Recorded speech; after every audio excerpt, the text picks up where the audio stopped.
right, ladies. Hillary is still your bestie. Maybe we should all get matching Tiffany bracelets. Meanwhile, one of the organizers of the Women's March is now calling for a, quote, day without women.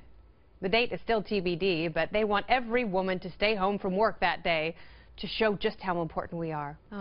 Joining me now is co-host of The Five on the Fox News Channel, Kimberly Guilfoyle. Hello. Kimberly, you know this is like the cup of cold Folgers. It's a hot cup of malarkey. Right. And these identity politics, tactics and tricks and parlor sorcery Shenanigans. doesn't do any good for anyone, does it? No, it really doesn't. But it was very bizarre. It was like her head was moving, but it was like disconnected from the body.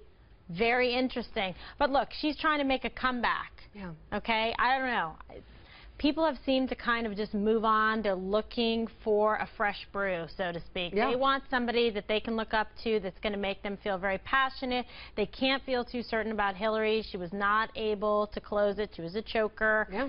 We saw what happened, just like with the Falcons. A lot of similarities there. But, you know, she's going to try and make a lot of money. This is what they do. They're getting some of the Clinton Foundation shut down. So she's got to look for new revenue streams, right? Yeah. So she's going to try and give more speeches, do this type of thing, and say, I'm the one, I'm for the women's movement, and try to make herself the face of that movement going forward. But it's interesting because it wasn't effective the second time around when she ran for president. And dividing people by sex, it just doesn't work. And I don't think that's how people want to be divided, especially, you know, I point out you're a self-made woman. You are. You put yourself through college and law school, and you worked your way up through the district attorney's office in 2 cities. And, you know, now you're a host on Fox News. And a guest on the Kennedalia Show. Thank you very much for stating the obvious, which we need to do to prove that, you know, you can't stay home because you're a woman. You can't shut yourself out for a day because of your gender. What does this movement do? It's the wrong message. To me, it's not empowering women. It's shackling them. It's staying home. I mean, this is not the right approach. And I totally agree with you. You can't just always hit it and do the gender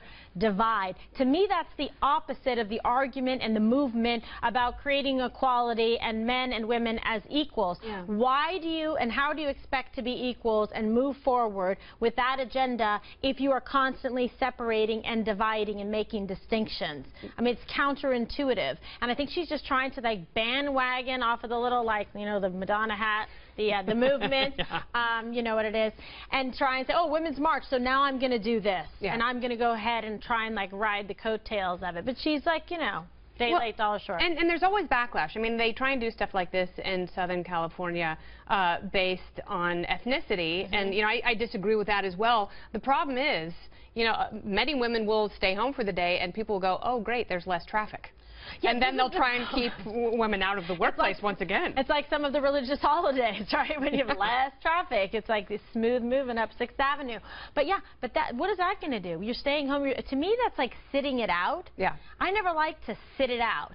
I like to be involved and be passionate and get out there. Why don't you move the women's movement forward by, in fact, doing an outstanding job, you know, in your workplace and getting a promotion? That to me, and then mentoring to other women. That sounds like a good idea. That's absolutely right, and that's a really good point. And, you know, it should be a meritocracy. We should be honoring the individual regardless of all the traits you can't change. No, it's so true. I don't want to look at you and I don't want to see, like, oh, based on skin color or based on gender. I want to say, okay, what does this individual, this person have to offer? How are they moving the ball forward? What are they passionate about? What are their interests? Are they interested in fact, reaching out, helping other women and helping other men? That's the only way I think you're going to grow, because otherwise you have this mindset that is really just very self-limiting. Yes. If you're always focusing on gender. That's the key. Gender. That's the word. It is absolutely limiting. But when you honor the rights of the individual, the sky is open and the possibilities are endless. The birds sing. They do, and it's glorious and euphonious all at the same time. Yeah, exactly. Kimberly Guilfoyle will return early and often. There we go. There we go. Thank you for that. Thank you. Amy, yes, please.